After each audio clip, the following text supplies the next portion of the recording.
Breakthrough.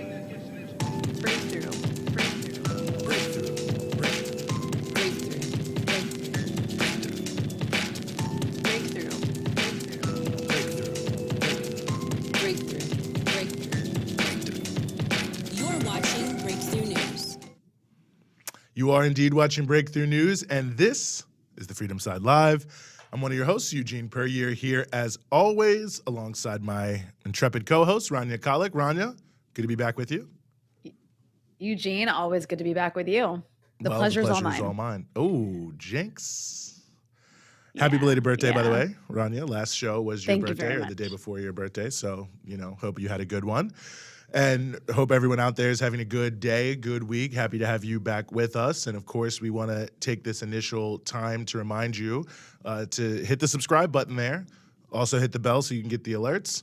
That way you will be on top of everything that is coming from Breakthrough News, including the fantastic dispatches with Rania Khalek. But yes, subscribe, hit the bell. Of course, you can follow us at BT Newsroom across all of your social media platforms. And if you will, take this opportunity to share the stream now. Let folks know that we're on, that you're watching, so that whoever is following you can follow us. We've got a great show for you. We're going to be talking about all sorts of things, from the uselessness of police to the ongoing war in Ukraine to the upcoming People's Summit, which is sort of a counter summit, if you will, to Biden's failing Summit of the Americas. And we're also going to be talking to our good friend Alina Duarte, who was on the ground during the Colombian elections that we talked about last week. So we'll talk about the outcome and what it was like being there. And we're also going to be talking to a very interesting historian from the city of Chicago, local historian about Chicago, who also lives in Chicago. So there's a lot for you here. We've had a pretty Chicago-heavy show here, so shout out to the Windy City. So just make sure you subscribe, hit the bell for future events, and share this stream and let folks know you're watching us here on YouTube so that you can follow us, as it were. Indeed. I'm excited. I'm excited for the show today. We've got some cool guests. Yes, that you just mentioned. Yeah, well, I mean, we're going to try to touch a lot of things. Obviously, we will be touching Ukraine, which, well, continues to relatively be the largest story in the news, but it does feel like that's getting slightly pushed off to the side there, as it were. But, certainly we're going to try to bring you some things that are not just everything that you are hearing. And especially, I think the first story we're going to bring up about the issue of the cops, which, of course, the Uvalde shooting, the aftermath of that still happening. We also had a terrible, tragic situation. 4 people shot in a hospital in Tulsa, Oklahoma. 4 people, I believe, were killed.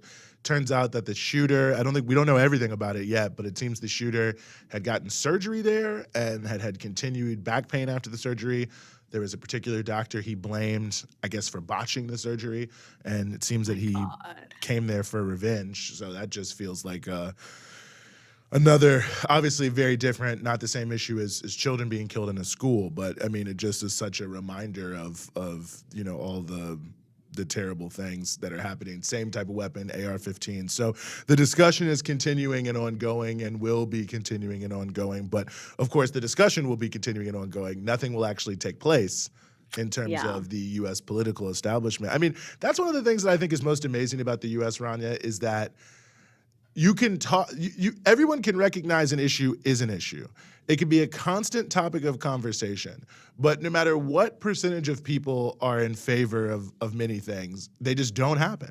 I mean, this is the thing with the Build Back Better. Obviously, we're talking about the gun issue. I guess some people don't think climate change is an issue, but let's just say basically they do. Racism. I mean, it's almost like nothing substantive can happen anymore in the U.S. That's how it feels.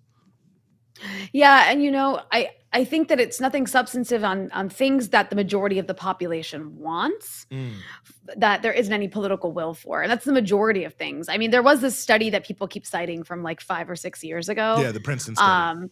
The Princeton study that showed that the average American, like even collectively, average Americans do not actually have a say over policy. And that explains why, despite the fact that an actual overwhelming majority of Americans like want more gun control, want background checks, all of these kinds of things that like can't get passed in Congress.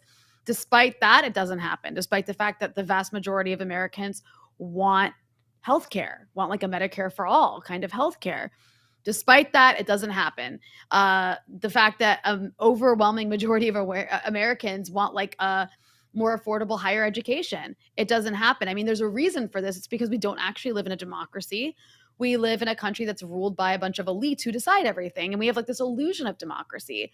And I think it's really important to remember that in moments like this, because it's like the people in Congress do not represent the majority of Americans. They don't even represent a fraction of Americans. They represent a very, very tiny group of rich Americans who like give us, you know, and I bring this up too because midterms are coming up and we're going to see that play out again in midterms. And probably Republicans are going to take over Congress. And the other thing I thought was interesting, Eugene, is I saw this statement from Joe Biden where he explicitly said, he was like, I don't have the power to do anything about gun violence. Only Congress can, which seems like such a cop-out to me because the executive branch in the US has taken on so much power over the last 20 years since the beginning of the war on terror. But the second it comes to like, and I don't know what exactly he could do at this moment, but the second it comes to doing anything about like a culture war issue that requires some political capital, it's like suddenly I'm powerless. It really is. It really is amazing, honestly, especially because because I wanted to, I actually just Googled the issue of executive action on guns, and the first three things are coming up is like Biden considering doing something, and also a fact sheet from the White House about how they're doing something, and like it's obviously not that much, but it does just sort of speak to the sort of broader issue that you're laying out, that they basically their own. It's same thing with student loans, where obviously they do have the power to forgive all student loans. But why? We don't know if we can really do that. We're studying that. We got lawyers looking at that. Like when it comes down to something people actually want, it's like, well, I don't know if we can really do any of this. And yeah, I'm glad you brought up that Princeton study. You know, they studied 1,800 pieces of legislation, I think from like 1981 to like 2006 or something like that. It's very worth looking up. And it's interesting because it's comparing different sort of theories in political science of how the government runs. And it makes I won't get too deep into it, but it does make a very interesting point about how organized corporate groups, business lobbies essentially, have by far the most power, and all other things being equal are more likely to get their way than not. And what's also notable about that is when they sort of weight the different things, they put organized business groups up against like organized citizenry groups, you know, labor and AARP, groups like that tend to represent average people, working class people. And on an issue-to-issue basis, the citizens groups have less power than the business groups. So, it's really laying out there the full reality. And, of course, there's many, many good pieces on this. There's, Dr. William Domhoff's Who Rules America, which is a multi-edition book that's been coming out, I think, since the 80s that lays a lot of this out. There's Thomas Dye from Florida State. I think he may be retired now, but he's done a lot of these studies as well, that like when you look at the facts, and obviously common sense, it's so clear that the average person has almost no input in what happens in the country. But I think, as you said, Ronnie, I think that's such an important point about the midterms. All we're going to hear for the next 4 months is, well, whatever your issue is, just go vote. Yeah. Vote more Democrats. There's also this attempt to shame anyone already. I've already seen these attempts starting online. Attempts to like shame anyone who doesn't automatically vote for Democrats because like you're basically a racist or a fascist if you don't. Like there was one that was like, if you're upset that they didn't cancel student loans, well then, so you're going to support fascists, or you're not going to come out for Democrats just so that fascists can get elected. And it's like, how do you even... Yeah, what is the relationship between those two things? I have no idea. Like I think like almost a plurality of eligible voters don't vote. Yeah, like, no, and that's in the presidential election, really. I mean, and I've certainly done some work on this. You can read an article I did on this in Liberation School earlier this year last year, about the outcome of the elections, but also this year about black voters too, called The Myth of a Conservative Black Voter.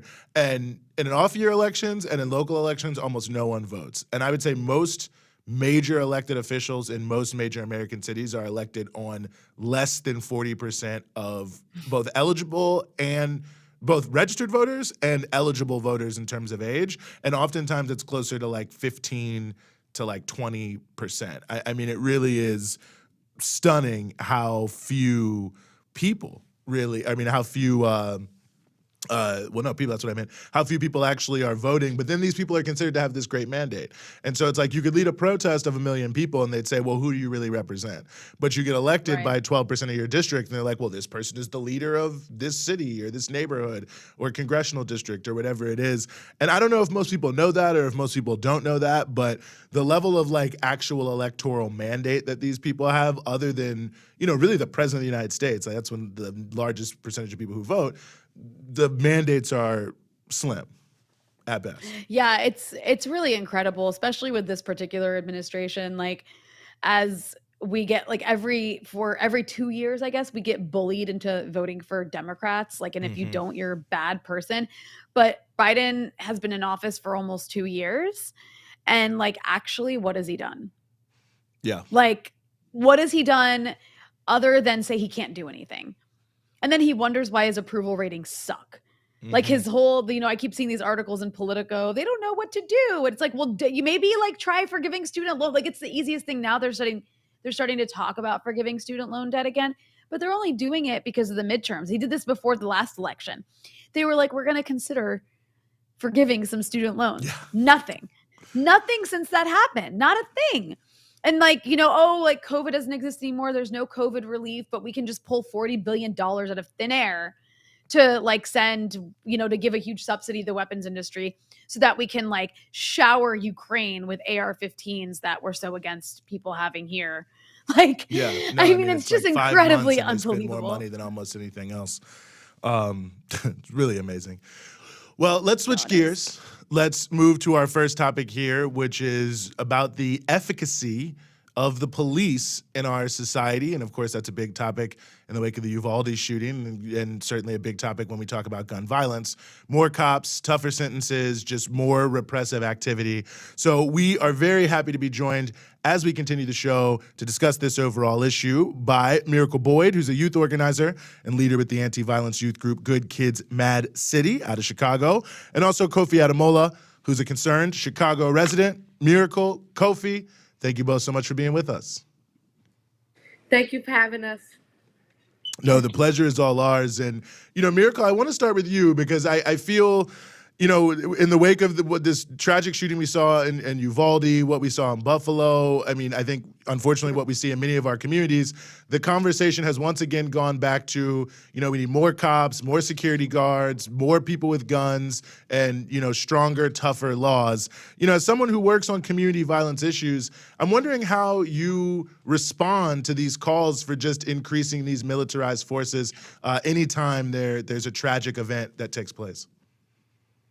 Okay, so I'm first thinking that we don't meet violence with violence. Like, if situations are already hostile and we're viewing the people and the civilians in the city of Chicago as dangerous and menaces and things of that nature, I feel like meeting our communities with violence will only make them not trust us. So, no, I don't feel safe when I see police right up and down my street blocks because I know that creates tension with communities, that creates anxiety within communities.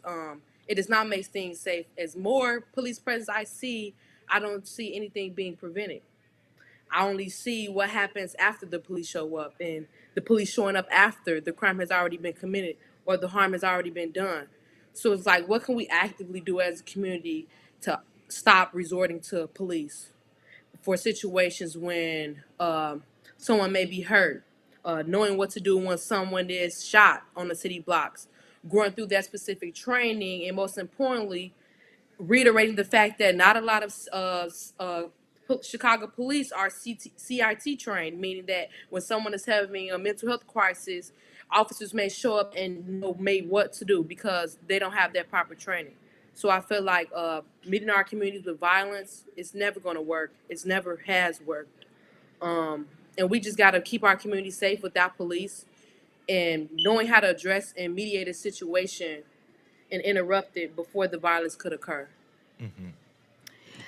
You know, I'm curious, maybe from both of you, but perhaps Kofi, you could take this question first. But the reaction from the news media around the country, as well as many people from around the country, who maybe don't have that many interactions or negative interactions with police, I should say, has been a kind of shock at the negligence of the police department in Uvalde, Texas.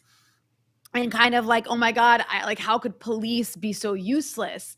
And I'm curious, are you surprised, Kofi, seeing that sort of reaction? Obviously, the police department in the small rural area is very different from like a police department in a place like Chicago, which is much larger. But just, given what Miracle just said about police and what they actually do to prevent violence, or if they're actually effective in preventing violence, when you saw the police response in Texas, were you surprised by that? What was your reaction? Um, yeah, first and foremost, Ken, want to send condolences and love out to all the families and survivors and everybody impacted. Um, just over this past weekend in Chicago, we had two mass shootings in two different communities, one in Lawndale and one in Humboldt Park. So we can definitely empathize with how folks feel. But to your question, we know police, their main role and function is to protect the status quo, is to protect property and government and corporate interests, right? It's not there to keep people safe. It's not there to reduce harm. Like Miracle said, they're a reactionary force, but they're a paramilitary force that are primarily meant to stop uprisings and, uh, you know, oppress people, poor people from, fighting back. So I'll give you three instances in Chicago where police have lied over a century, right? So the first was the Haymarket uprisings, where they lied and tried to put uh, violence on the anarchists, the socialists, and the working class organizers who just wanted to unionize, who wanted fair wages and fair working conditions. But yet the police were weaponized by the corporations at the time to murder protesters and folks trying to unionize, and they lied and said these anarchists, did these particular things, and they ended up executing those people. I think it was four of them. Um, Fast forward to the 1960s, and CPD lied and said that the Black Panthers, had guns and were, that they engaged in the shootout with them. When we learned that they murdered Mark Clark and Fred Hampton in cold blood, when they shot over 100 times into their house while they were sleeping alongside his pregnant wife, right? So, those are two examples. And we can fast forward to Laquan McDonald. We know six officers got caught lying, literally, to cover up Jason Van Dyke murdering Laquan McDonald. They literally lied, falsified documents, all of that. However, they were acquitted, right? Van Dyke got a slap on the wrist. He got, convicted for 2 years. He's a free man now, right? But we know police lie all the time. So you're right. If you're in spaces where you are marginalized, where you have constant, you know, negative interactions with the police, they lie on you on every day. You could be just minding your business walking, and they'll lie and say, they'll harass you, arrest you, and lie and say, you're resisting arrest, or even plant drugs on you. We have countless examples in Chicago, Baltimore, LA, where cops have planted drugs on people and framed people. So yeah, it's no question in my mind that that police lie. But it's good, and it's unfortunate it's taking this long, that it's becoming part of the broader public consciousness. But yeah, police lie, and they're going to continue to lie and protect property and status quo interests versus working class folks' safety.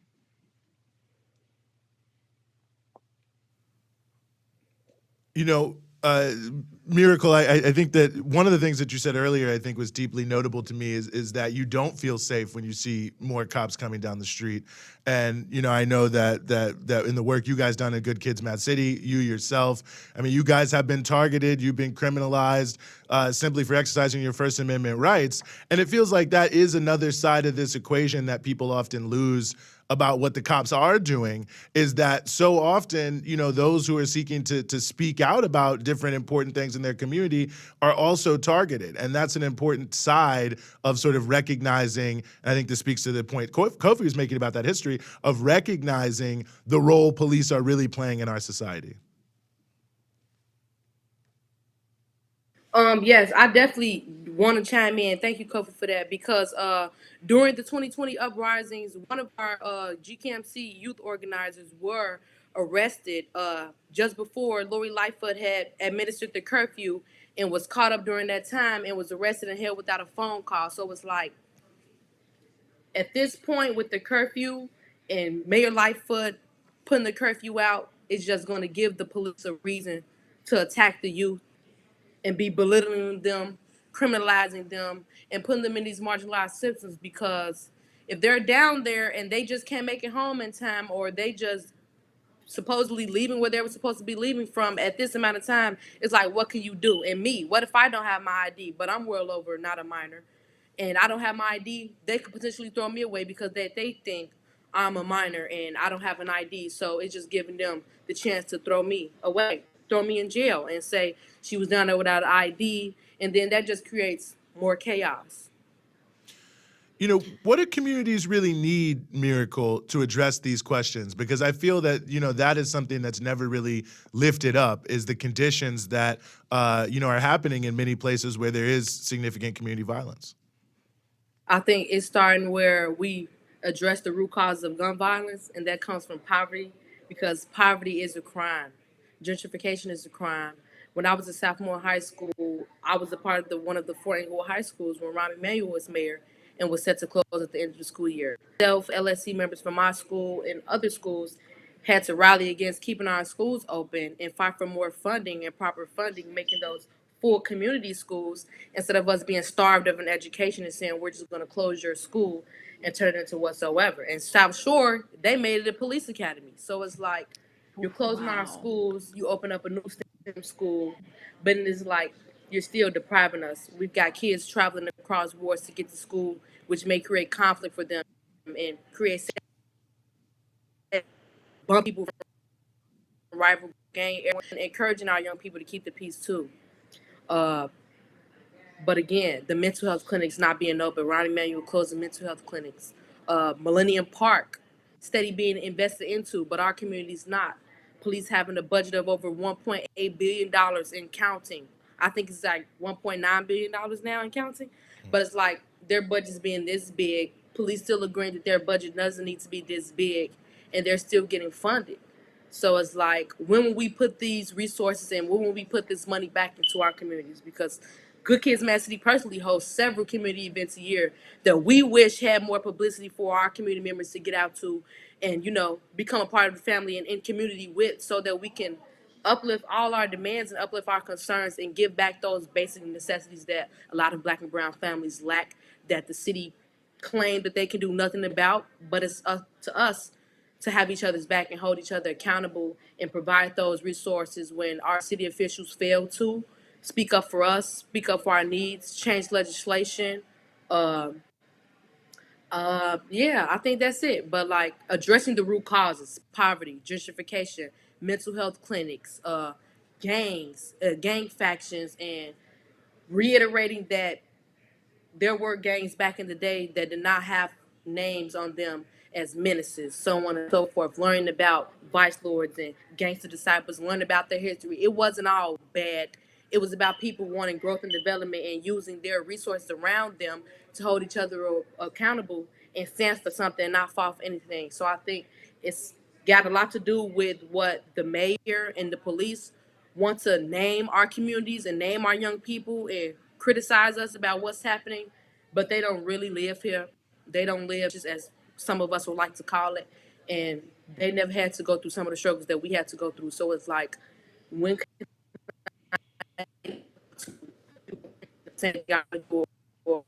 to understand me and where I'm from. Yeah, I'm glad that you mentioned Rahm Emanuel closing schools. He closed like 50 schools in the course of a year at one point. I can't remember exactly. I think it was like 2010, 2011, sometime, maybe 2012, sometime around then, which was what you were talking about, Miracle. But I'm curious, you know, another big part of the conversation after a mass shooting like what we saw in Texas is also a big emphasis on gun control. And we know that a lot of cities like Chicago actually do have very stringent gun control laws. And sometimes those stringent gun control laws were made in the wake of mass shootings that don't actually prevent mass shootings, but sometimes end up actually getting used to then increase the incarceration system and come up with more reasons to lock up young, poor people of color. So I'm curious, maybe Kofi, you could take this. How do you respond to the idea that gun control can solve all of this? is there a sort of negative impact of the way that gun control legislation gets pushed forward and who it actually impacts? Yeah, so I think actually you named some of the hypocrisy a little bit earlier, right? How do you, on one end, call for gun control when the United States is the biggest arms dealer, right? Between defense contractors, between gun manufacturers, we see weapons and munitions, tactical gear go to other countries, and the United States profits off of it. But also the biggest consumers of, you know, guns and tactical gear, they're the police and they're the military, right? Here at home. You know, the reason why so many guns are being proliferated, not just for accessibility for citizens to express their Second Amendment rights, but it's really to arm the police, militarize the police, and also keep, you know, plenty of munitions in the hands of the military industrial complex. So I think if you look at the military industrial complex and the prison industrial complex, they have so many overlapping similarities, which is to one, reproduce and push out imperialism and the US's settler colonialism to other sovereign nations, right? But also to continue to oppress Black and brown and indigenous people here in the States. So, absolutely, gun laws typically ended up criminalizing poor Black and brown people in particular, because one, access to guns, and going through the process of getting your FOIA, your concealed to carry, they're often very targeted, and for Black people who have more interactions with police and end up getting criminal charges, be it misdemeanors, felonies, or whatever, that sort of eliminates our ability to arm ourselves legally, right? And if we want to protect ourselves and carry for their sense of safety, we ended up getting criminalized. Most people that get arrested in Chicago for having guns aren't shooters, aren't killers. They're young people, but they're also people who don't legally carry, so therefore end up getting a felony, right? So the other part of it is that uh, should there be some universal background checks, like having folks who have a history of domestic violence, i.e., cops, right? We know cops have 60%, 60% of cops have unfortunately engaged in intimate partner violence. Yeah, we should definitely take into consideration, people who commit intimate partner violence, violence against women, et cetera, violence against people of color, whatever the case may be. There should be some sort of checks and balances about them having access to guns. But we know fundamentally, gun culture is connected to colonialism, is connected to white supremacy, and we don't talk about the heteronormative cis patriarchy that also like fuels this desire for guns, power, and violence. So this country will never have reconciliation with its history. It'll never capitulate towards reparations and repair the harm. It'll never name that it's a colonial empire, right? So as long as it can play within the margins and within the contradictions and not address, police violence, that over 1,000 people are being killed, excuse me, killed a year by police, as long as it doesn't have to reconcile with all the violence that it produces and creates in the states and without the states, then we're not going to see any real, change, right? Because we know the Second Amendment, went out the door in California when the Black Party for Self-Defense, armed itself for self-defense, right? Once Black people, the deacons of defense and other Black people begin to arm themselves, indigenous people begin to arm themselves, all of a sudden the Second Amendment doesn't exist, right? So we understand those contradictions, and I think it's about pointing them out. But I really think it's about what Miracle said earlier, uh, pushing, for us to look at how to center people who have been harmed, right? How to pour money into survivors, how to pour money into transformative justice, right?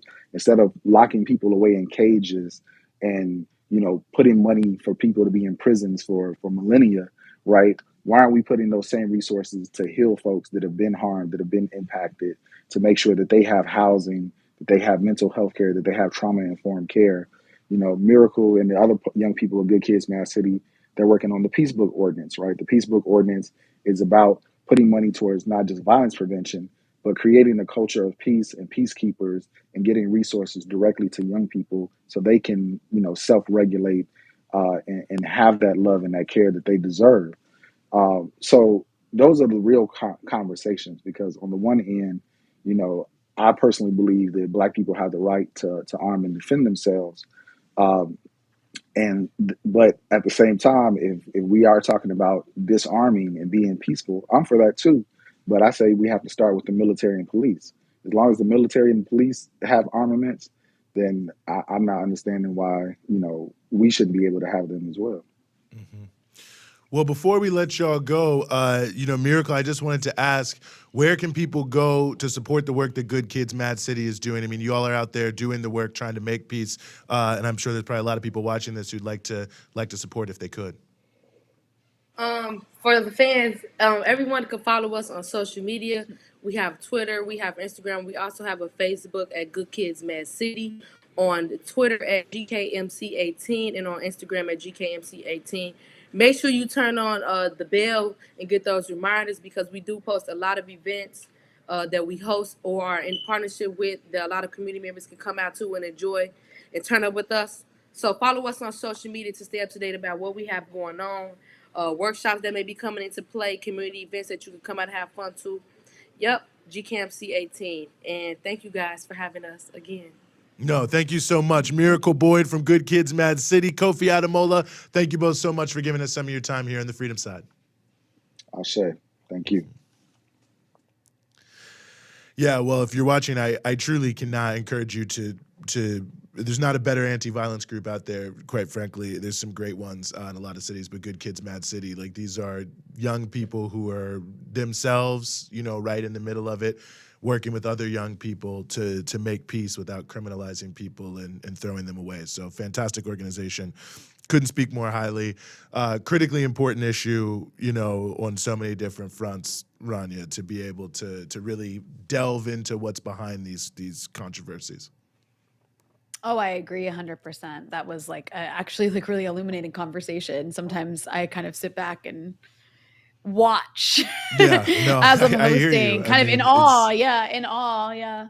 Yeah, and as the summer months come in Chicago, it's going to get tough. So I appreciate their work. Well, we're going to turn the page here, and I think a point that our last guest Kofi made about the role of U.S. imperialism in the world having a huge impact in this country and abroad. We want to turn to Biden's sort of failing imperialistic summit, the Summit of the Americas, and the organizations that are coming together to put forward a different vision at the People's Summit. And we are very honored to be joined here by Kenya Alcocer, who is a member of Union de Vecinos and the California Poor People's Campaign, also working on the People's Summit. Kenya, thank you so much for being back with us here on the Freedom Side. Thank you so much for having me. I'm so excited to be here and to really uplift the voices of the more than 140 million poor and dispossessed in the United States that are coming together with communities all across Latin America to talk about what are the issues that are important to us. Because we've been excluded from this official summit. Our voices have been excluded, and even our issues have been excluded. One that it's very important for us here in Los Angeles is immigration, and they're not even discussing it, knowing that we have thousands of people across the border waiting for their asylum cases to be heard, waiting to travel into the United States, folks that are dying on the borders, and also COVID. I mean, we're not out of COVID yet. The numbers here in the county are rising up, deaths are going up again. So those are conversations that are important to us and that we want to have. And that's why the People's Summit is such an important space for us right now. So can we talk about for a moment, the summit that this is kind of like a response to, right? Which is the Summit of the Americas that Biden tried to organize. Can you just kind of remind those who already know and maybe tell those who don't know what has transpired with the summit? Because it seems as though Biden's attempt at a summit is a complete failure. Why is that? What happened?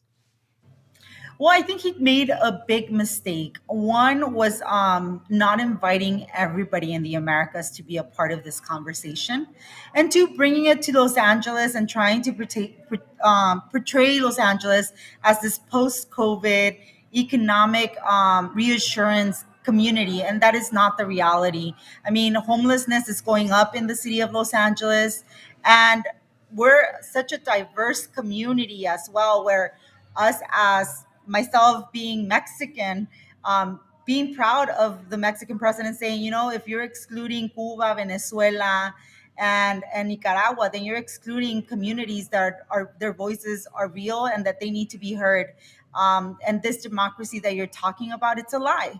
I mean, we cannot talk about democracy in the United States when we have one person, Joe Manchin, that it's able to really strip all of its country from resources that are really needed. So I think that that's also the hypocrisy of this summit, is the fact that within the United States, they have failed us. We don't have universal health care. We don't have universal housing. We don't have access to food.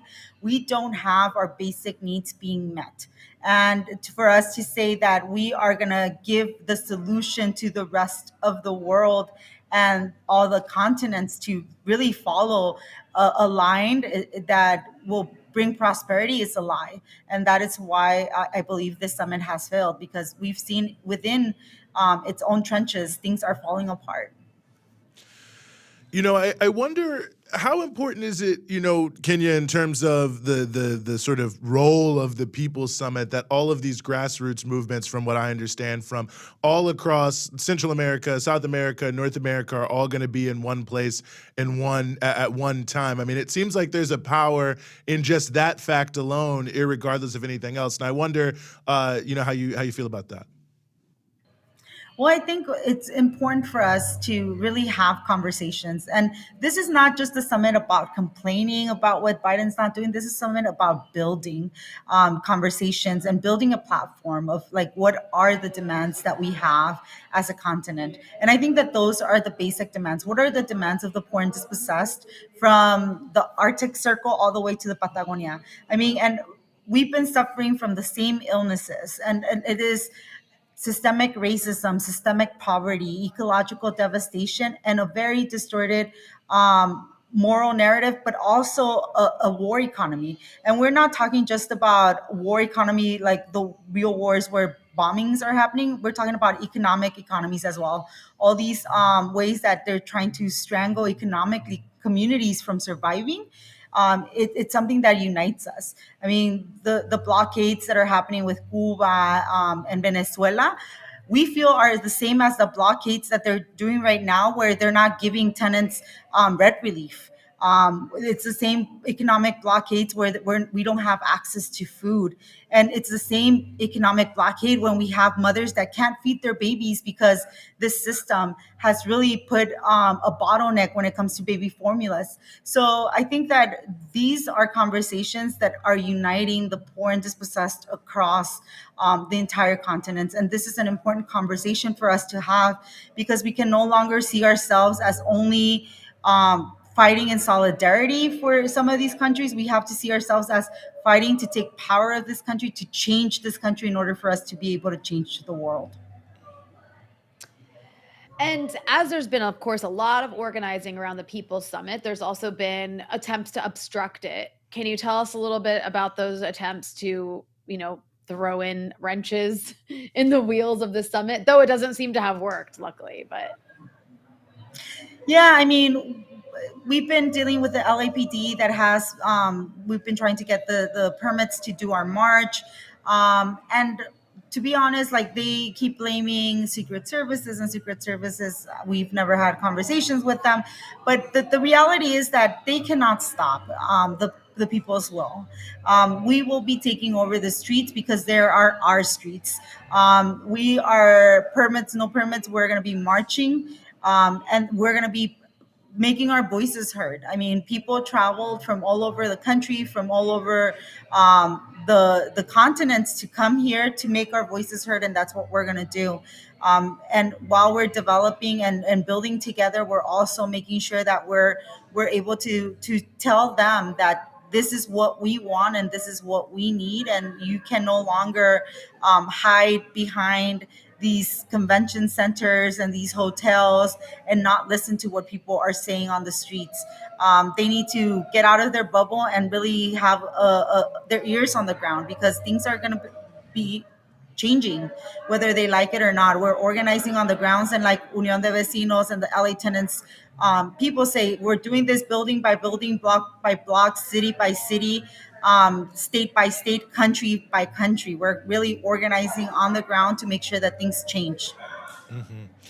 I think that's such an important issue, and I think sort of connecting why things don't change and the way this summit is failing. I mean, I thought one of the issues that you mentioned that I thought was so key that is not being mentioned is immigration, which just seems almost fantastical that that wouldn't be top of their agenda. But it seems to me, Kenya, maybe the reason they don't really want to bring it up is because then they would have to indict the U.S. policies and essentially blame themselves for creating the problem that they're trying to, just criminalize and militarize. I also have a feeling that some of these countries that are denouncing the summit are tired of being their guard dogs for their gates, are tired of like having to make difficult decisions within their own country to protect the United States. And I think that that's something that we need to take advantage of, and we need to talk about that. Like, how do we push some of these other countries to really stop being the gateways of the United States, and how do we stop pushing all these imperialist, neoliberalist laws and policies that are being passed in order for us to stop immigration? We cannot talk about just an immigration reform here within the United States. We also need to talk about what are the policies that are forcing these families to travel. What are the things that we can do to ensure that people are safe where they're living? Because if you talk to a lot of the folks, they don't want to come to the United States. They want to have a healthy, fulfilled life in their countries. And they can't have that if we don't continue to push back against all these imperialist work that is happening on the backgrounds. I think it's been quite impressive also to see the countries in Latin America who've been like putting their foot down about the exclusion of other countries, particularly like with Mexico, for example, because of the exclusion of, what was it, Nicaragua, Cuba, Venezuela. I'm curious, is that like, do you see that as like a positive note that you do see not just Mexico, you saw the Caribbean bloc basically saying, no, you can't just exclude countries in our region, and viewing this behavior as very colonialist and very arrogant. Do you see that as something positive? I think it's very positive, especially for our people on the ground, to hear that this is something that it's happening, because then it gives us the ability and the space to actually have a discussion of what this means. And I also feel that it gives us the ability to say, well, this is the People's Summit. And everybody's welcome to this summit. Everybody is going to have a voice. People from Mexico are going to be here. People from Nicaragua, from Venezuela, from different parts of the countries that were excluded. I mean, the only folks that we're going to be missing, but not because of lack of trying, are going to be our Cuban counterparts, but because they've denied them their visas. And we're going to have actions around that, because everybody's voice needs to be heard. And in this particular summit, we have grassroots mass organizations that are coming to have real discussions. I mean, we're not inviting CEOs, we're not inviting heads of states, we're inviting the people who on an everyday basis are fighting for their survival. And that is something that we see that needs to stop. We need to stop surviving, we need to start thriving. And some of the things that we're coming up with through this summit are solutions for our communities to continue to thrive and to have a better life. Mm-hmm. No, I think that's a really good point about the people who are coming together. And talk a little bit about that coalition that's come together to put on the People's Summit, if you could, Kenya, because I think it's a very good representation of really the broad range of issues that are being linked and discussed. Yes, so here in LA, we have a lot of folks from the immigrant rights movements to the housing movements. We have folks that are organizing in different sectors. We have labor unions that are coming together. I mean, this is a summit that it's really a wide spectrum of like really a lot of organizations, whether you're talking about homelessness, you're talking about food distribution and food equity, environmental justice. We need to address every single issue, and I think that this summit it's also aligned with a lot of the reason why the Poor People's Campaign, the California Poor People's Campaign, is part of this summit. We have a clarity that we cannot fight a single issue. We need to fight everything together, because it's not like we can put into little boxes what we are every single day. I can't say I'm an immigrant today or undocumented immigrant today, a mother tomorrow, a woman the next day, a worker the next day. Is like, I need to fight for everything, not just for myself, for my community, and for my children. So I think that people are looking at this as an opportunity to come together to really have a real good discussion of how we stop working in silos and start working together to really push this country, this city, and this entire world towards a direction where the needs of the working class are met. And how can people follow along these conversations? Will any of this like be streamed? Where can people watch coverage of this? Ding, ding, ding! I know one place. Right now, Breakthrough News will be covering this, Yes. but yeah, I mean, other than Breakthrough News, where can people follow along? And then also, of course, like how can people who can't be there support this endeavor? Yes, so you can go to our website, www.peoplesummit2022.org. You can follow us on Instagram, People Summit 2022. And yes, will be live stream. As soon as we get our YouTube channel going, we'll start live streaming a lot of some of the plenaries, the panels that we're going to be having. If you can't come and support, you can always go to the page, get some merch, and also donate. But this is something that it's put by the people and it is for the people. So if people can help us to fundraise and donate and really help us put this together, I think that that's something that we really appreciate. People are doing a lot of great work here on the ground to make sure that this is a summit that it's not just for us a 3-day response to the official summit. This is the beginning of a building relationships, not just here, but internationally, for us to continue the work that we're doing on the ground. Well, yeah, I think it's going to be fantastic. I'm going to be out there. I think there's a lot to be said. Because I'm there has nothing to do with anything. But nevertheless, I'm excited to be there, to be a part of it, obviously on Breakthrough News. Kenya, we really appreciate you coming on. We're looking to featuring you on Breakthrough News during the summit next week, but I know you got a lot going on, so just really appreciate you giving us some of your time here on the Freedom Side. Thank you so much for having me. I really appreciate all the work that y'all are doing to help us promote not just the summit, but all the work that working class folks are doing across the U.S. and around the world. So thank you. No, thank you. Thank you. Well, yeah, Rania, this is going to be big. Obviously, here in Breakthrough News on our YouTube, we're going to be streaming a lot of it. We're going to be doing interviews. We're going to be capturing the events that are going to be taking place, marches. There's some great cultural events. One thing I want to note is that all the actual events are free. So, this is, if you don't have any money, if you're worried, you're strapped for cash, you can still go, you can still be a part of it, you can still take part in the whole piece. But there's shirts and there's other things that people can buy and other ways that they can support. But for anyone who really wants to get out there and be in LA, at least the events themselves will be free. And I think that there's a lot of really interesting panels that are going to be coming forward on everything from climate change to housing to immigration. There's an interesting panel happening on Pan-Africanism. There are things that are going to be happening on sanctions. I mean, a lot of really fantastic, I think, threads being woven together into one great tapestry. And I think it'll be quite the counterpoint to Biden's summit, which, as CNN reported today, they actually said that it's a flop, or it appears to be a flop, and that there's now great efforts in the State Department to try to find some way to salvage it. They said, someone said 2 days ago, anonymously, that Biden himself is even considering not coming because it looks so bad. Now, the White House has said that's not true, that he's definitely going to be there, that it's a high-profile event for them, that it's going to be great.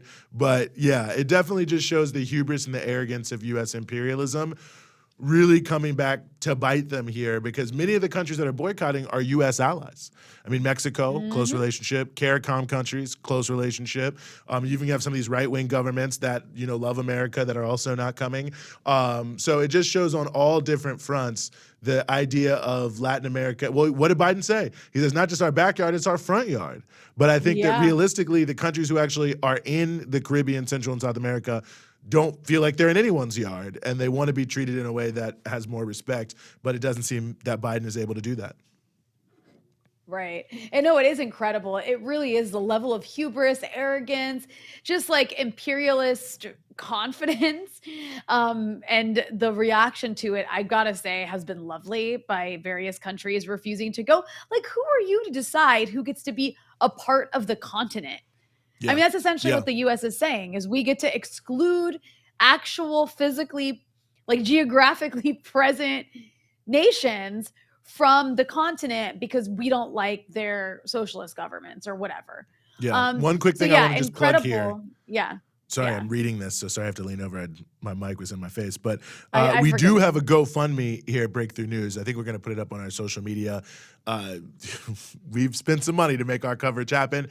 So anything people can do to help us, further this, everything we're doing at the summit, we're going to do as much as we possibly can. We're definitely going, but any assistance to help us defray the cost and do more than we already have planned would be greatly, greatly, greatly appreciated.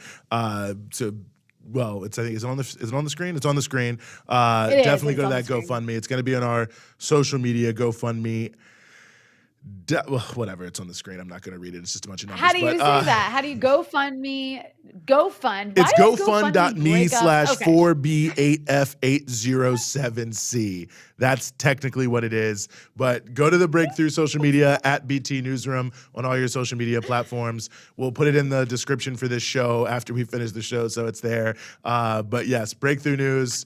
I will retweet it. Rania perhaps will retweet it. So you'll know where to go, but just find a way to get there to this GoFundMe. Whatever you can do, $1, $100, $1,000, $1 million, it'll all be well appreciated. Oh gosh, you all right can't over put there? a price on. Yeah, you just can't put a price on making me laugh like that. No, well, but if you want to put a price on it, throw it's $1 the million. price into this GoFund.me. That was, for some reason, so amusing for me to watch Eugene read out loud letter by letter. Yeah, and never. Well, we'll do it again if the donations are enough. We want to switch gears to a very important issue in Latin America that's both past and present. The first round of the Colombian elections, of course, was this past weekend. Now we are in the second round, and we are very honored to be joined again here on the show by a good friend of the show and fantastic journalist, Alina Duarte, who was on the ground in Colombia covering the elections, also as a senior research fellow at the Council on Hemispheric Affairs. Alina, thank you so much for being back with us here on the show. Oh, you're muted. But there is. Do you hear like a noise? I hear a noise. Oh, yes. Alina, you obviously can hear us. I hear like a scratching but we can't noise. hear you. Okay, we're going to figure this out. We're going to figure that out. We're going to come back to that. We're It sounds like maybe a bad chord. I feel like that was like the sound of a bad chord. Okay, Rania Kalik, electronics expert. I always do this. I have no idea why things don't work when they don't, but I act like I can get to the bottom of it when I'm actually completely useless and technologically illiterate. But I appreciate the confidence that you have to just throw it out there that perhaps you do have some idea. Sounds like a chord. Just fix that chord. But yeah, no. Well, I mean, to go back to the the Summit of the Americas and everything that's happening there. I mean, it'll be interesting to see what, Biden pulls off. I'm sure that they're going way out of their way to bully people. They're, now sort of intimating that maybe they will invite a Cuban delegation. Cuban President Diaz-Canel has said under no circumstances is he going to attend because obviously, the only reason would be cosmetic, but I wouldn't be surprised if perhaps we do see, some high-level Cuban officials let in at the very end to try to see if they can get other people on board. But I think you have to take your hats off to AMLO in Mexico, who really I think set the tone. Mexico, huge economy, huge country, big impact on the world and in the region, and them taking a strong stand, really made a difference. But I think we have Alina back, Alina Duarte, independent journalist and also senior fellow at the Council on Hemispheric Affairs. Welcome. Thank you. Thanks for having me again. My pleasure. No, please. The pleasure is all ours. And you were there in Colombia. You were on the ground. Give us a sense of, what was the turnout like? What were people telling you at the polling sites? I mean, what was the sort of feeling there on the ground in Colombia during the elections last week?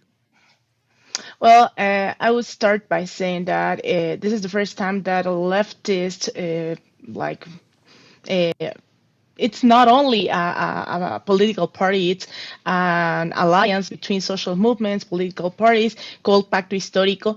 This is the first time that this kind of coalition has more than 8 million votes in Colombia.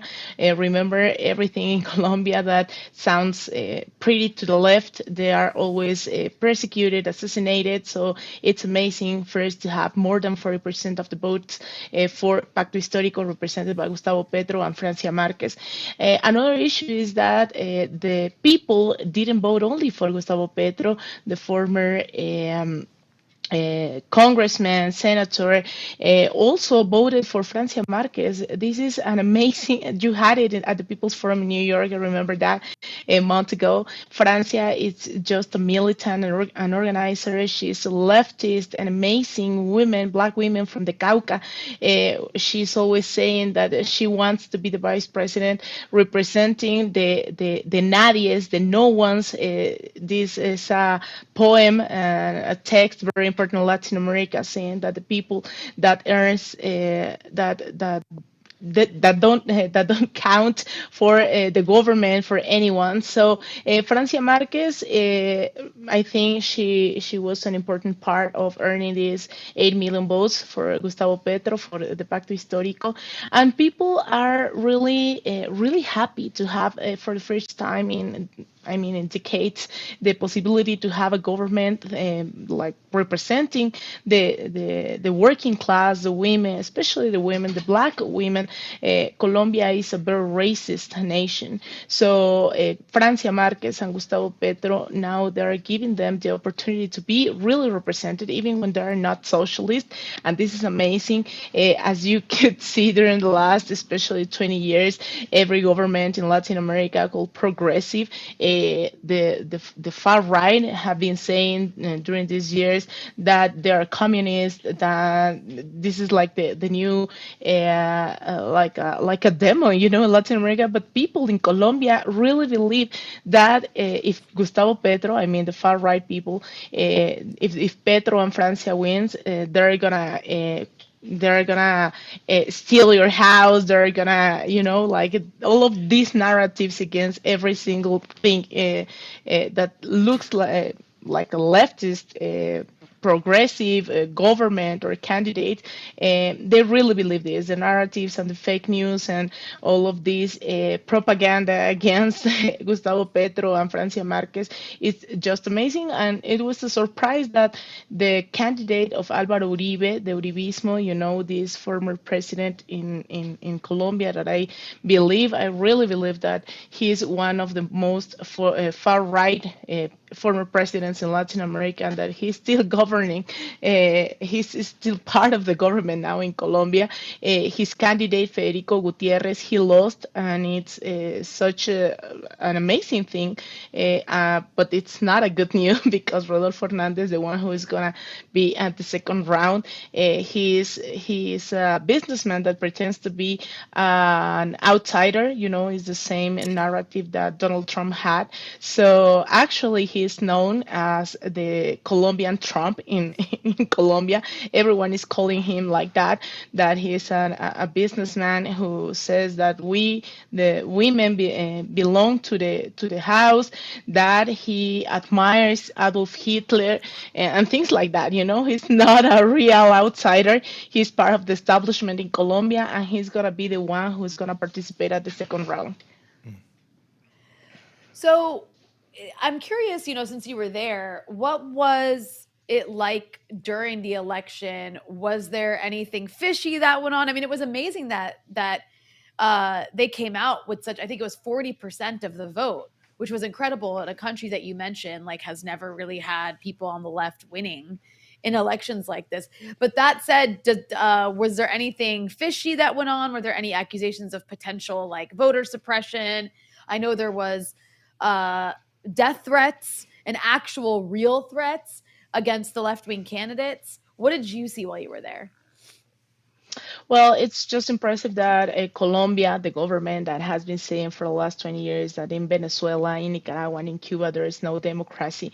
Now, in these last months, we have seen Gustavo Petro and the Francia Marquez doing their campaign in bulletproof, like with a lot of the threats, with a lot of security because of the threats. So this is not a democracy, of course. Actually, people are always talking about the alliance between certain groups of narco traffic and the actual government and the former government of Álvaro Uribe Vélez. And this is Colombia, where until last May 25th, there was 44 massacres in just 2022. So the persecution against the human rights defenders and defenders of territory, it's something like day by day, every single day, you can hear news like this: the persecution, the assassination of activists, of organizers, and now Gustavo Petro and Francia Marquez surprised with this 40% of the votes. It's not only about elections; it's about the possibility to change a lot of issues in Colombia that they agreed on with the guerrilla to redistribute the territory, to go into a peace process, and they're still assassinated the FARC, the guerrillas, the former guerrillas. Well, there's now a dissidence of these guerrillas, but all of these peace agreements in 2015, they're not. They have not accomplished anything. They have still persecuting. They are still persecuting the former guerrillas and things like that. So Francia Marquez, and that's amazing to listen to her. She's not only talking about the vice presidency or even the presidency. She's always talking about system, this neoliberal patriarchal system, and it's something that you don't least had in Latin America or even in certain circles of liberal left in our countries. So I think this is the opportunity to I'm not really sure that Gustavo Petro really represents a change, a whole change in Colombia, but Francia Marquez make the people in Colombia believe that there is still an opportunity. Also, we have to say that the abstentionism, it's 40%, more than 48% of the population didn't vote. A lot, considering they had an opportunity to change the country. So let's see what happened in the second round. People are still aware. Actually, yesterday I was looking at the new polls. They're now saying that Gustavo Petro is gonna lose the second round. There are a lot of declarations. It seems that the National Electoral Institute, to say something, the Registraduría could have in certain regions, but there is still not evidence of that. I mean, it's really possible that something like a fraud would have happened in Colombia. Wouldn't be the first time. Actually, in the last Congress election, in like a month and a half ago, it happened. We still don't know how the Congress look like to, even when the elections happened more than a month ago, and there are still doubts about what's going to happen with the Congress, and of course what's going to happen in the second round.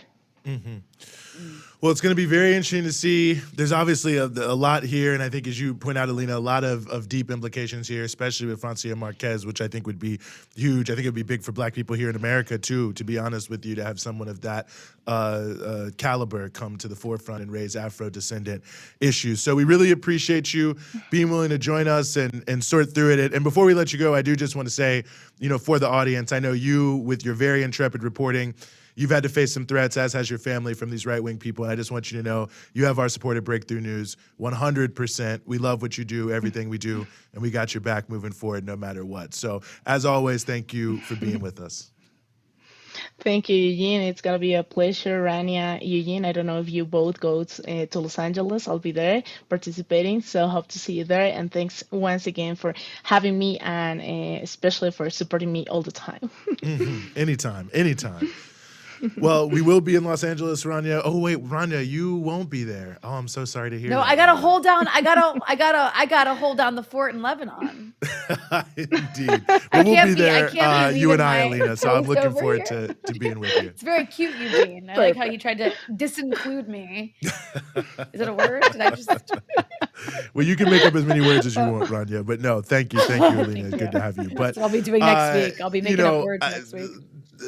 It's going to be interesting next week, I have to say, and I think it's going to be really cool to have the opportunity. There'll be folks there from Colombia, as well as other places. So it'll be interesting to have the opportunity to talk and to share with people, who have really been there and lived it. I have to say before my next guest, I mean, the level of repression.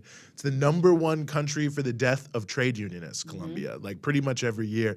I once actually met a 17-year-old young woman who was a member of the Steelworkers Union. And I said to her, I said, are you like fearful or whatever of what's going to happen? And she's like, well, in Colombia, if you decide to join the union, you already know that you're going to potentially be killed. So, we just factor that in. And I was like, wow, it's a high level of dedication. That's a very active union there. And the labor movement in Colombia is very active. So it's going to be tough. So we shall see. Well, we want to shift gears to another very important issue, one that we've talked about quite a bit. I know from our perspective, Rania, sometimes it feels like we've talked this thing to death, but it's obviously super crucial. That's Ukraine. And we've got a special treat for you listeners. We have the editor-in-chief of Breakthrough News, Ben Becker, with us for the first time on the Freedom Side. His debut. Ben, welcome. It's historic. Thank you for having me. I don't know how I got the invite, but it's amazing to finally, it's like a dream come true. Well, there was a long list of people, and ultimately you made it to the top. So just keep that in mind as you answer your questions. Wow. No, and I honestly didn't introduce you correctly. Dr. Ben Becker, by the way, very august, astute individual. Very happy to have you with us. Ukraine, it's almost like where to start on Ukraine. There's so much going on. But I guess maybe my first question for you, Ben, is, I think the perception in the Western media is either like, A, Ukraine is winning and like on the way to total victory, or Ukraine is like just on the cusp of total victory. So we just have to keep sending them more weapons and more money, and it's all gonna work out and they're gonna win. And I guess my question to you is not necessarily, I'm curious what you think about that narrative, but also like, what are the implications of that narrative vis-a-vis this policy of just continuing to dump arms into Eastern Europe? Yeah, first of all, what does a total victory even mean in this situation? I think that's the core question. I don't think it's true, almost no matter how you define it, that Ukraine is in a total victory. The way that Zelensky and others have been speaking for the last 100 days, we're almost at 100 days of the war. The war has been grinding on, tens of thousands of casualties now on both sides. It's like really intense, ferocious fighting. The fact even that we're getting, I think, fewer social media images than we were at the beginning, that can only mean that things have gotten in a very dark place in terms of the type of. There's a lot of misinformation, which is very normal in a war. For real, both sides will always claim that they are being victorious on the battlefield because morale is an indispensable element of military tactics and strategy. There's not like a lot of independent reporting going on for the outside world. And there's not a lot of independent reporters. So it's definitely clear, though, that Russia has been making some battlefield gains in eastern Ukraine in particular, since they've decided to focus on that region. Ukraine claims that they're making some advances in southern Ukraine. But I think just looking at the tenor and language of some U.S. representatives, those who were using a lot of triumphant language a few weeks ago about like Nancy Pelosi, who said we're going to fight till victory, again, whatever that means. And I think we should discuss that at some length, because I think that's really the core question. And other people were saying, Joe Biden said basically we're going to take out Vladimir Putin, that we want him gone. Lloyd Austin said we're going to permanently weaken Russia. So a few weeks ago, when it felt like, I think that Ukraine was clearly doing better than a lot of countries expecting. The infusion of U.S. and Western weapons was helping quite a bit. Parts of Ukraine that some thought would fall, including I think the Russian government thought would fall more easily, did not. So there was a lot of this triumphant mood, like we're going to win total victory. So I guess total victory for them really meant like regime change. Some defined it as a full expulsion of Russia from all parts of eastern Ukraine, even in places where they're firmly entrenched. Some said they're going to retake Crimea. But this is a pipe dream, some of these things. I think that's not even on the table. And to actually fight for these things, to actually put them out and define them as victory, saying this is what a win would look like, basically means you're putting the region and really the world on a very long path to a war that can only escalate. And I think that is the real danger of the current moment. Despite all these kind of murmurs about negotiations and ceasefire and all these other things, I think the real danger is of a even greater escalation to what we've already seen and what has already been a very grueling, devastating war.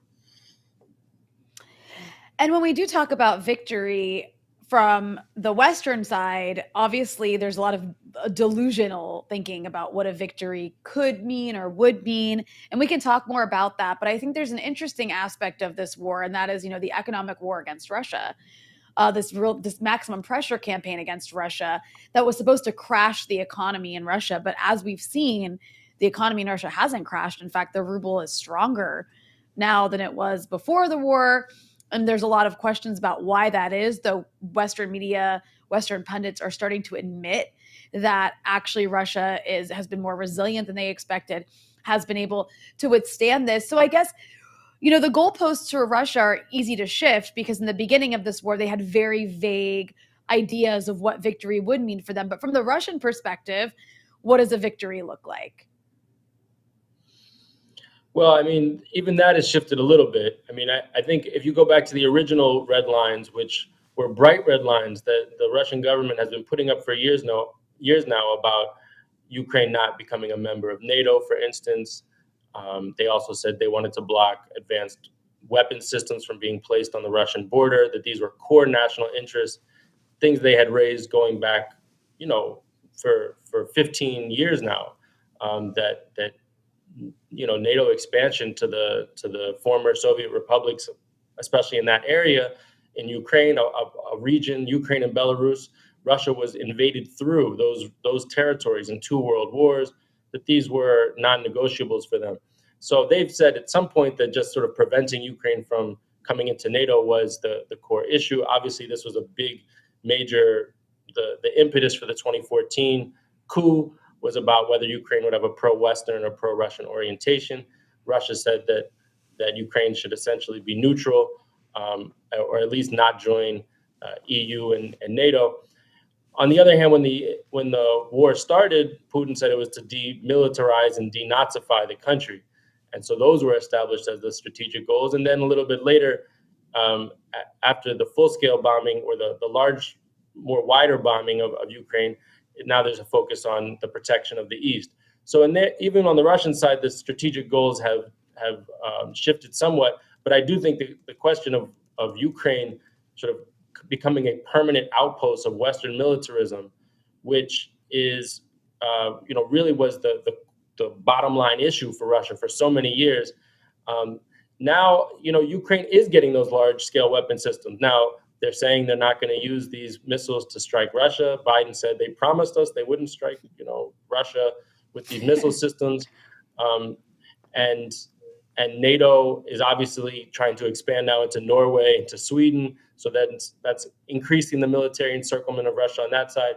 So I don't think that any side really is in a position to claim some great strategic victory at this point. Although I do think the U.S. is ultimately quite happy with the war. And I think in a way, the reason why they are so content to see it continue and to pump more weapons in is because they do have this fantasy that if they can just bleed Russia like they did with the Afghanistan war in the 1980s, they can permanently damage Russia.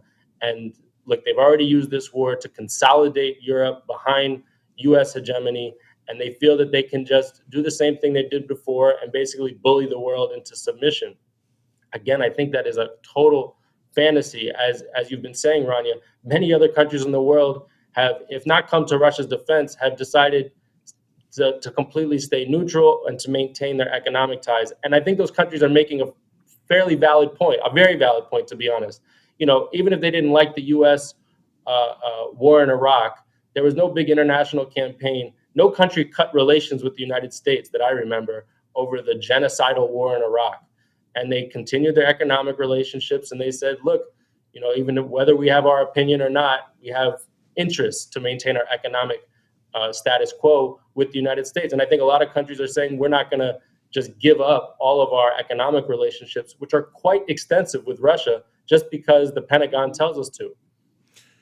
You know, I think that's a really good point, and it does sort of remind me of also, you know, victory is defined on whose terms, right? Like Biden in his New York Times op-ed, you know, and Nancy Pelosi and others you mentioned, you know, they're always kind of talking about like our victory. And Biden in the op-ed, you know, is saying that this is critically important for America.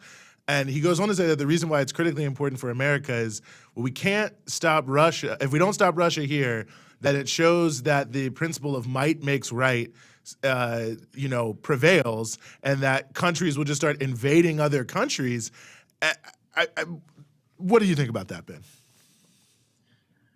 I mean, look where we are. I mean, like, are you kidding me? I mean, the death count. Kay Pritzker here made a video of just interventions in Latin America, and he filled up with 8-point font, and it filled up the whole screen the other day. I mean, if we want to do all U.S. invasions, you could have hours and hours of shows. The idea, I mean, the shamelessness of comments like that, it's hard to wrap your head around. And then this idea that we're going to have victory over Russia, a nuclear power.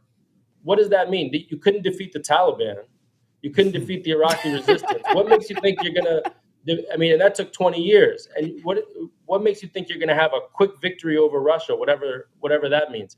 So this idea now has set in, and it's based on the arrogance and the hubris, which suffuses the foreign policy establishment and Congress, which of course never goes to die either. We shouldn't, a lot of this is that like, we're going to fight to the last Ukrainian, all this, like, we're going to fight to the finish. It's not like real, like, valor in battle exactly. You're sending weapons to make another country, a smaller country, fight interminably against a much larger country with no pathway to, quote, victory anyway.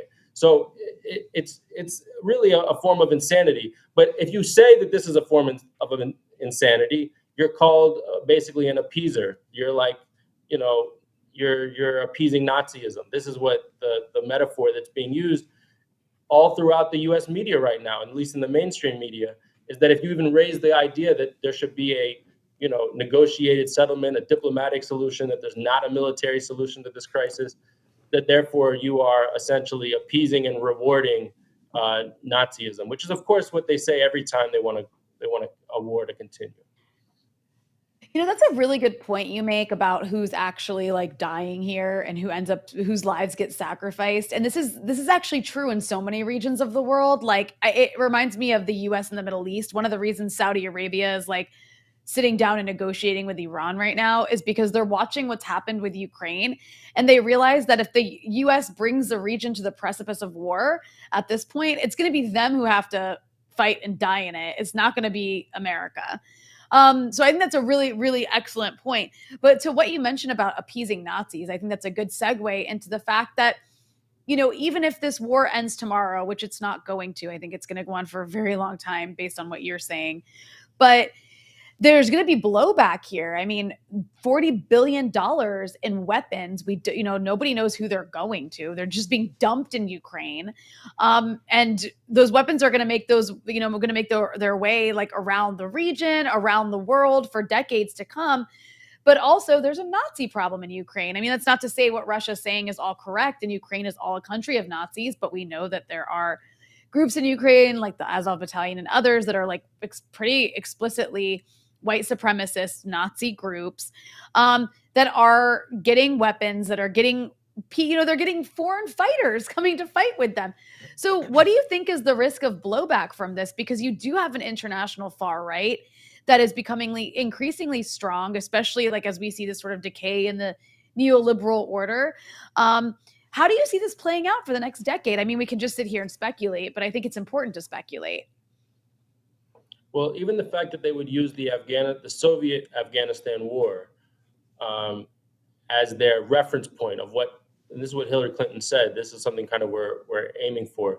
I mean, that was the conflict that seeded so much of the fundamentalism and the blowback for the next 20, 30 years. So the fact that they're referencing that's like a success story for them. I mean, one can only, I think it's a very important thing to speculate about. Where do these weapons end up? We know for a fact that far-right forces are using this as a great opportunity to train and to militarize throughout Europe and throughout the world. And I think you're right that these weapons, there's no clarity about where they end up.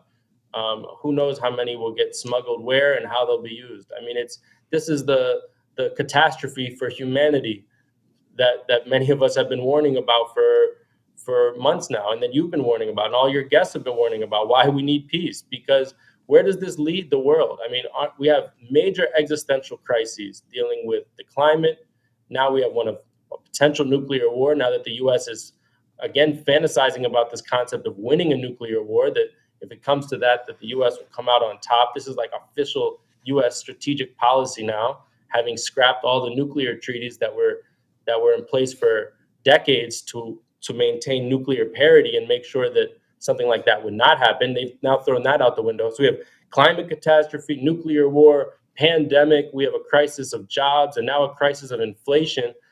And, instead of meeting the scale of all those crises, they say, well, let's just pour more fuel on the fire and let's hand over more weapons to who knows who, and let's hand over more money to the weapons contractors, all of which is actually going to, war does not help the environment. War is making the inflationary crisis so much worse.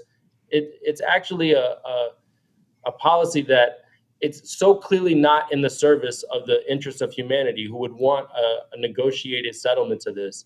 And yet this is precisely the problem we have in our country, where it's a tiny few people, less than 1%.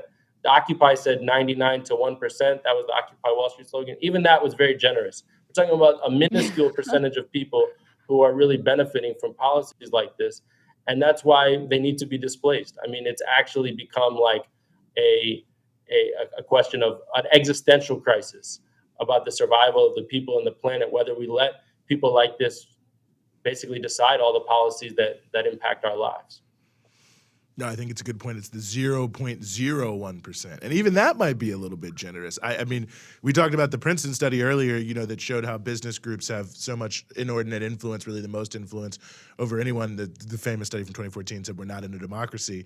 But it just really, I think it's one of the things, I'm on a tangent now, but I'm glad you said it, because I think it's one of those things that people underplay, which is really the extraordinarily limited impact we have, and how that warps this concept of patriotism, because we're essentially told these things are being done in our name.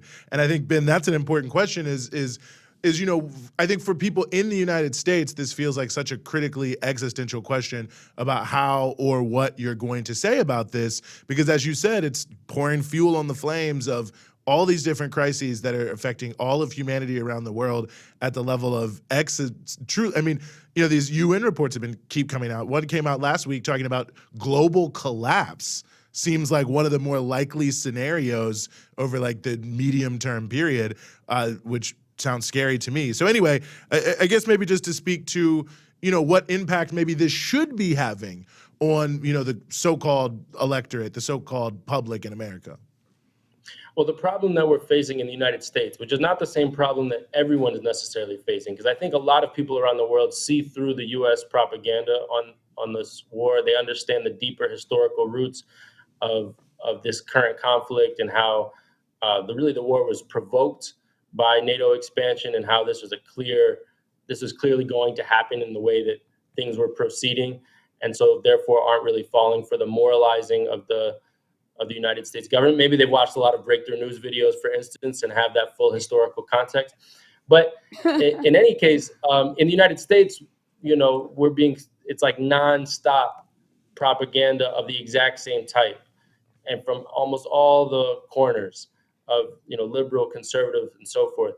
So the real challenge that people have is that many people actually believe that sending weapons to Ukraine is in the interest of peace. And they think that actually it's responding to a war, and it's trying to defend the little guy. And it's very narrow. It's very like, this is like, if you've only started following things when you see the picture of a devastated building or someone who's been killed, and you think, how can we help? It's this very kind of reactive policy. And so, I think that would really change if, for instance, the war were to escalate, and then the U.S. says, actually, we need to send your kids to go die in a war in Ukraine, and you have to go fight in Russia. Then I think you'd have a very big anti-war movement, and people would be like, wait, what is this war about? How can we end it without dying? How can we bring this thing? But right now, it's kind of, it's enough not in people's day-to-day consciousness that they can just look at the headlines and a picture. So first of all, we have to understand, and we have to help people understand the deeper historical roots, so that they have, an understanding of how to get to peace. Because right now we basically have this propaganda that more war is the road to peace. Escalation without a definitive goal is the road to peace. And we have to really challenge that. I do think that events like the People's Summit, like your previous guest had spoken of, are extremely important, because it's these moments where we get to say, look, this is what the powers in Washington want for the world. This is their vision of quote unquote democracy. This is their vision of international cooperation. It doesn't work. It's hollow. It's based on arrogance and hubris and 400 years of colonialism. And this is our vision. And it's a vision based on respect for sovereignty, on peace, on justice, decent wages, respect for women's rights, and the rest. And we have to actually raise at this moment where it just seems like everything is so dark, and we can't just go into a doom and gloom perspective.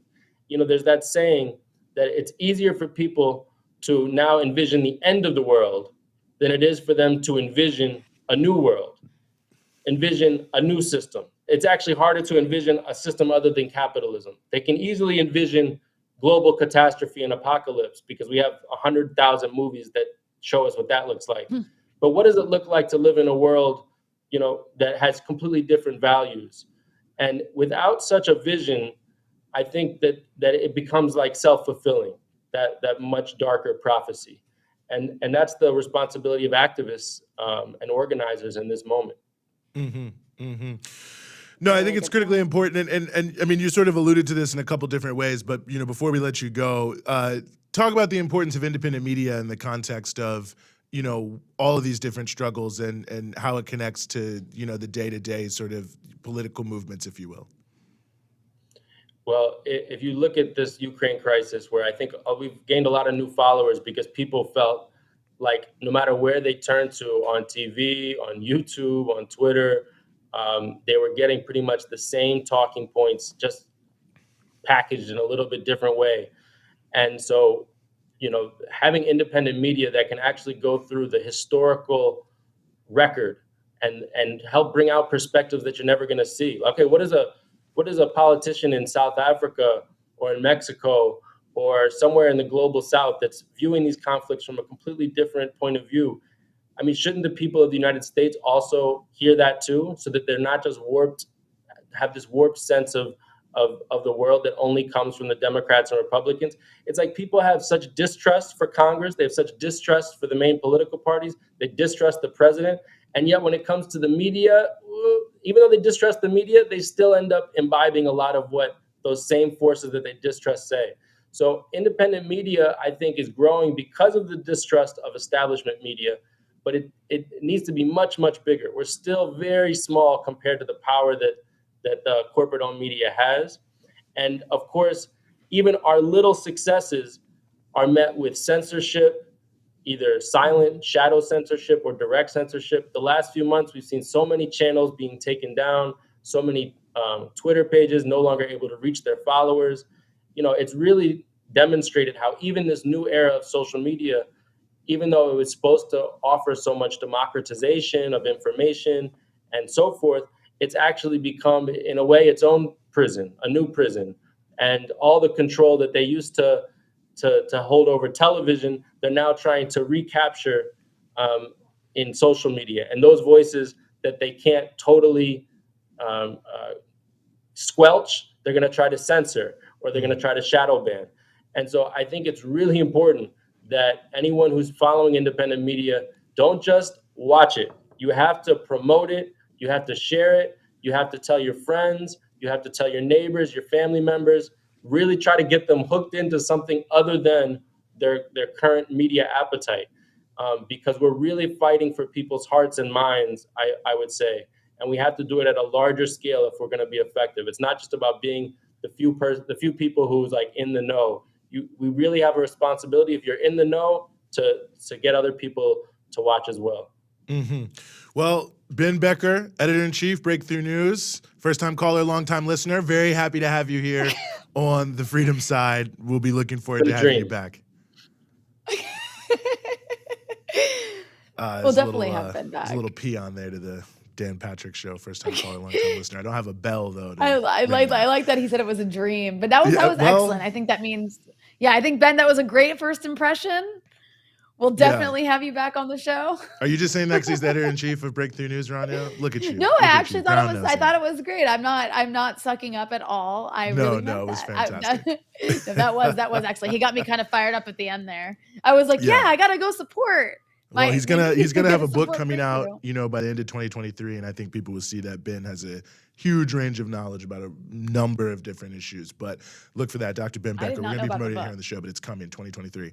I wanted to ask that question in a way, not just because we're independent media and I wanted to promote this, but I think it did bring me to a segue into our next topic, which is about the power, I think, of social media to lift up all sorts of voices on important issues, and in this case, history. And we are very honored to have with us Sherman Dilla Thomas, Chicago historian, video producer, and IBEW Local 15 member.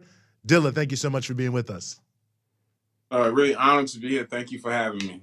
No, the pleasure is all ours. And, I have to say, I found your story actually in the IBEW magazine, and it just blew me away. I think you were probably the biggest historian of Chicago right now. You got tens of thousands of followers on TikTok.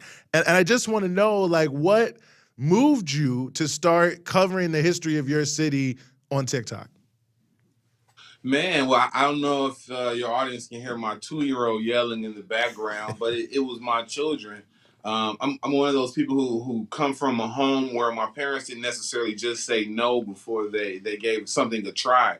So in the case of TikTok, when my 8-year-old daughter wanted her own account, I recognize that 8's a little too young to be on social media by yourself, but I also understand that, kids are going to, 1, sneak and do things, and 2, I didn't really understand what I was saying no to anyway. So I said, hey, let's just start a TikTok page on my account. We'll work together. That's really what got me started, right? Just trying to engage with my kids. One of the things that I'm just really interested about is, there's a number of things I'm really interested about, but one that I think is important is, your ability to do this, because, obviously you're not working at University of Chicago. We got you. You're obviously not working at the University of Chicago. You're working as an electrical worker, but here you are, and now you've become one of the top historians of Chicago. I think a lot of people would say, how does that happen? But it seems like there's sort of a connection between your ability to do this work and the career you have. Yeah, absolutely. I'm now starting to consider myself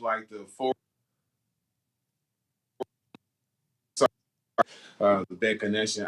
I'm one, by the nature of my business, right? What I do for a living at the utility company, I get to go into the oldest room in every building downtown, right? The first room constructed typically is the electrical vault, because that powers through the rest of the build.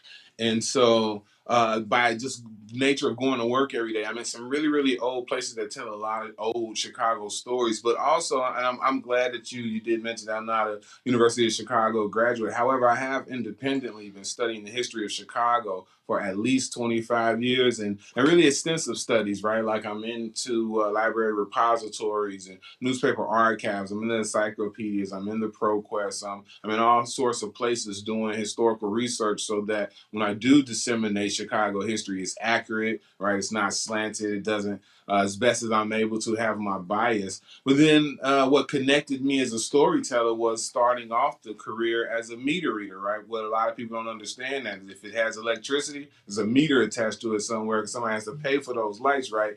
And I get to, when I was formerly a meter reader, I have been in every Chicago neighborhood that there is, bar none, from the top of the city to the bottom, east and west. And when you find yourselves in old Irish grandma's backyards or in some, old Italian dude's backyard, one, you want to know who the hell you are, and once y'all get past that, right?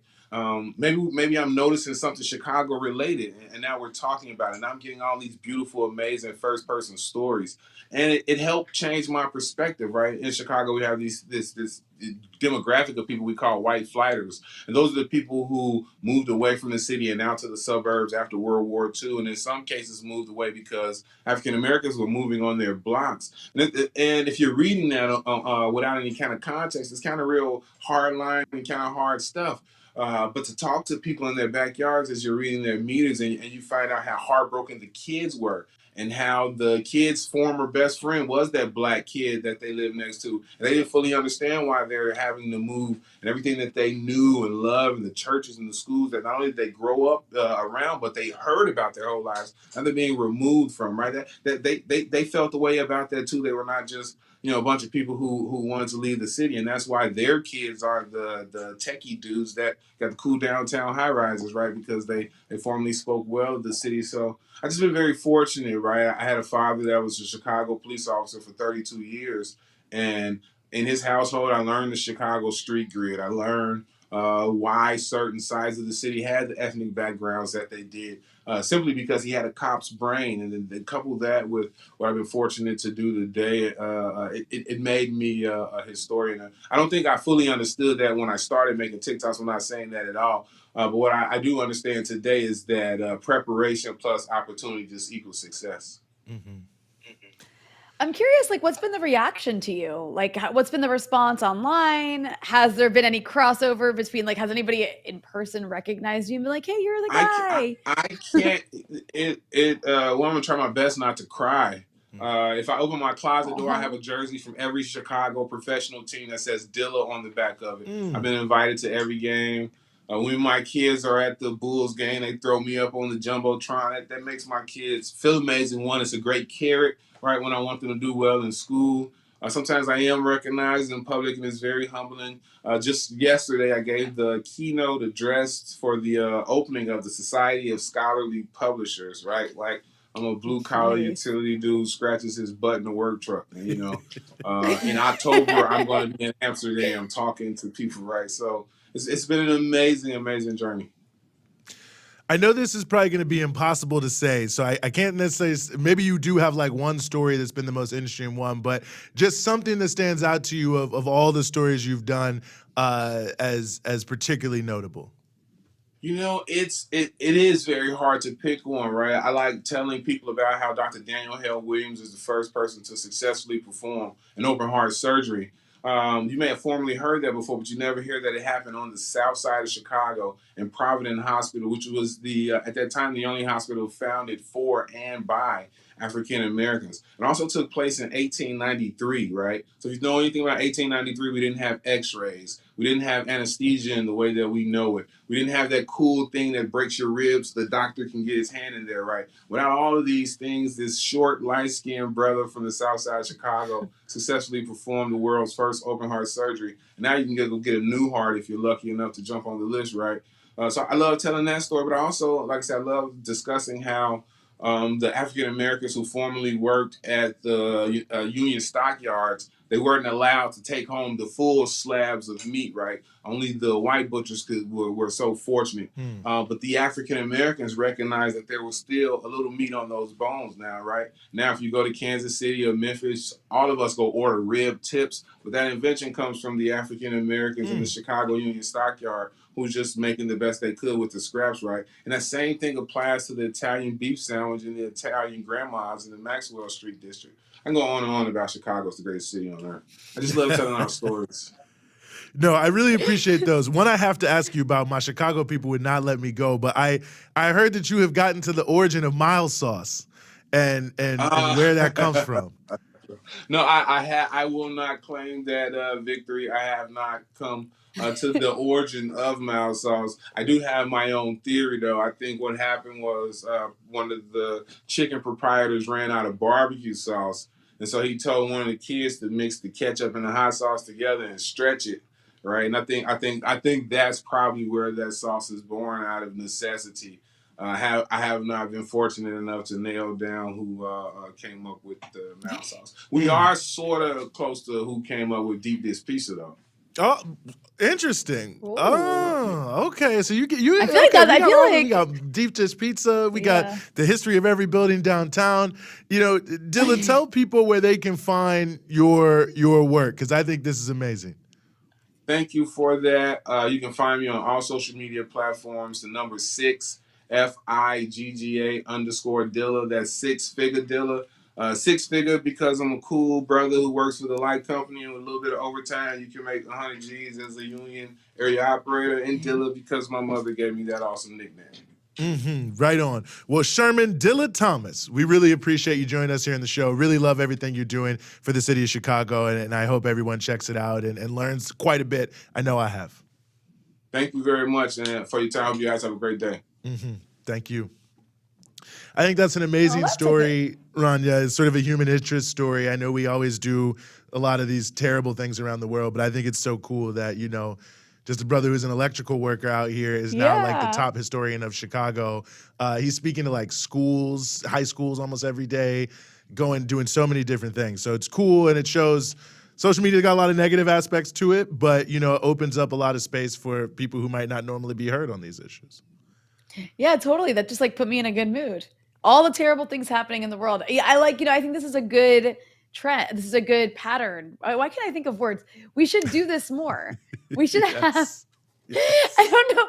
I've had a week. You know, I've had a week where I can't seem to articulate myself. I know you've had some great moments on our group calls, but no, fantastic. And really want to shout out Dilla for coming on. He's doing like a ton, but agreed in like 10 seconds. So we will, also make sure we put on our social media, his TikTok and others, so you can find his work. But as always, that brings us to the close here of the freedom side. But some of the things that you can and should remember is you should subscribe. You should definitely hit the bell. You want to make sure you're getting the alerts about everything we have going on, that it's coming directly to you without having to search for it. And of course, you can always go to patreon.com/breakthrough news. That's patreon.com/breakthrough news. If you want to become a patron, an ongoing donor, it's appreciated. But just to also remind people, we do have a GoFundMe specifically for our coverage of the People's Summit next week. Any and all assistance you could give would be just fantastic. It's gofund.me/4B8F807C. I know that's what you were looking for, Rania. So I just it just like left me in such a good mood. But we'll Sounds be like the putting name of everything Elon up. Musk's child. Yes. We'll be putting all this information up, of course, and you can get us at BT Newsroom across all your social media platforms. Really appreciate all our guests. Really appreciate everyone who's watching. Shout out to the whole Breakthrough News team that makes this show possible. And we won't see you next week because of the People's Summit. We'll see you in a lot of different guises, but not the Freedom Side guys. So in 2 weeks, we will be back with you here in these seats. We will. Revolution